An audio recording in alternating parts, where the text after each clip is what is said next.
బాలిక హత్య రాష్ట్రాన్ని కుదిపేసింది. బతుకుదెరువు కోసం హైదరాబాద్ వచ్చిన కుటుంబానికి బాలిక హత్య తీరని నష్టాన్ని మిగిల్చింది.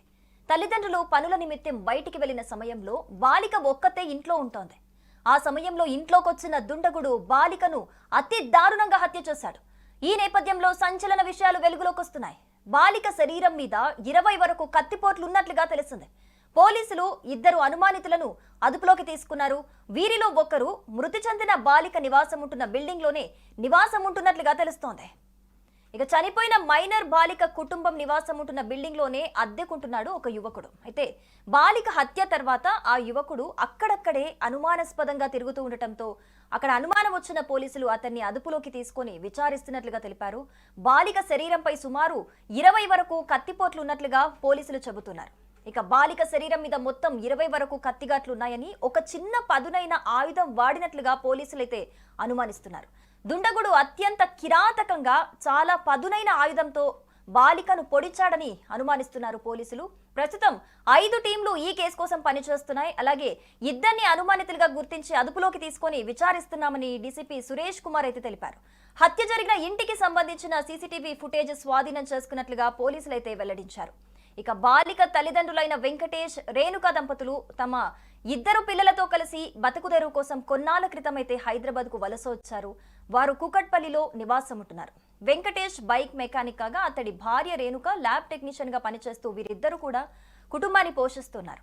సో భార్యాభర్తలు ఇద్దరు కూడా సోమవారం ఉదయం వారి పనులు చేసుకోవడానికి వెళ్లటంతో వారి 12 ఏళ్ల కూతురు సహస్ర ఇంటి దగ్గర ఒక్కతే ఒంటరిగా ఉంది.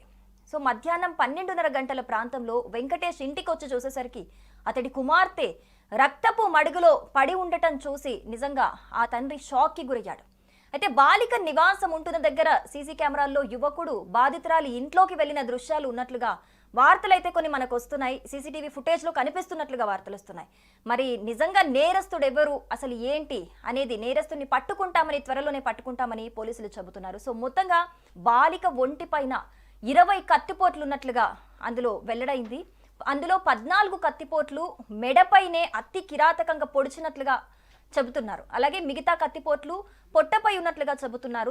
దీనికోసం ఒక చిన్న ఆయుధాన్ని కూడా వాడినట్లుగా చెబుతున్నారు. అంటే ఒక 12 ఏళ్ల బాలిక ఒంటి మీద ఒక జస్ట్ ఇమాజిన్ 20 కత్తిపోట్లు అంటే ఎంత నొప్పి ఉంటుంది. మామూలుగా మనం కూరగాయలు కట్ చేసినప్పుడే చిన్నగా తెగితేనే అది మానడానికే మనకి చాలా డేస్ పడుతుంది, ఉన్నన్ని డేస్ నొప్పి ఉంటుంది. కానీ ఒక చిన్న పిల్ల, లోకం తెలియని పసిపాప ఒంటి మీద ఒక 20 కత్తిపోట్లు అతి కిరాతకంగా పొడిచి చంపాడంటే నిజంగా ఎంత దుర్మార్గుడు అయి ఉంటాడు అనేది మనం ఊహించుకోవచ్చు. మరి అసలు ఈ పని ఎందుకు చేశారు, ఎవరు చేశారు, ఏ కక్ష సాధింపులకి చేశారు? మనం నిన్న చూసాం, వాళ్ళ పేరెంట్స్ చెబుతున్నారు మాకు ఎవరితోని ఎలాంటి గొడవలు లేవు, మేము పనిచేసే దగ్గర కూడా మాకు ఎవరితోని ఎలాంటి ఇష్యూస్ లేవు, నేబర్స్తో కూడా మేము చాలా బాగుంటాము, ఆ అమ్మాయి కూడా అందరితోని ఆడుకుంటూ ఉంటుంది ఏరియాలో, మాకు ఎలాంటి ఇష్యూస్ లేవు ఎవరితోని, ఇక్కడ మేము జస్ట్ బతుకుదెరువు కోసం వచ్చాము అని చెప్పేసి వాళ్ళు రోధిస్తున్న దృశ్యాలు మనం చూస్తూనే ఉన్నాం. మరి ఇలాంటి ఒక నేపథ్యంలో అసలు ఒక చిన్న పాప మీద అంత పగ పెట్టుకొని 20 కత్తిపోట్లు పొడిచి మరి చంపేంత అవసరం ఎవరికి ఉంటుంది? ఇప్పుడు ఈ ప్రశ్నే నిజంగా ఈ కేసులో అందరినీ వెంటాడుతుంది.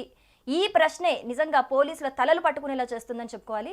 సో ఇప్పటికైతే ఈ కేసుకు సంబంధించి 2 నిందితులను అయితే అదుపులోకి తీసుకొని విచారిస్తున్నారు. దీనికి సంబంధించిన దర్యాప్తు ఇంకా కొనసాగుతుంది. సుమన్ టీవీలో మీ పర్సనల్ అండ్ బిజినెస్ ప్రమోషన్స్ కోసం కింది నెంబర్కి కాంటాక్ట్ చేయండి. డ్రగ్స్, గంజాయి లాంటి చెడు వ్యసనాలకు దూరంగా ఉండండి. తాత్కాలిక ఆనందం కోసం జీవితాలని నాశనం చేసుకోవద్దు. డ్రగ్స్ విక్రయాలు, దందాలు నిర్వహిస్తే 180059969969 టోల్ ఫ్రీ నంబర్ కి కాల్ చేయండి. డ్రగ్స్, గంజాయిని నిర్మూలిద్దాం, భవిష్యత్తును కాపాడదాం.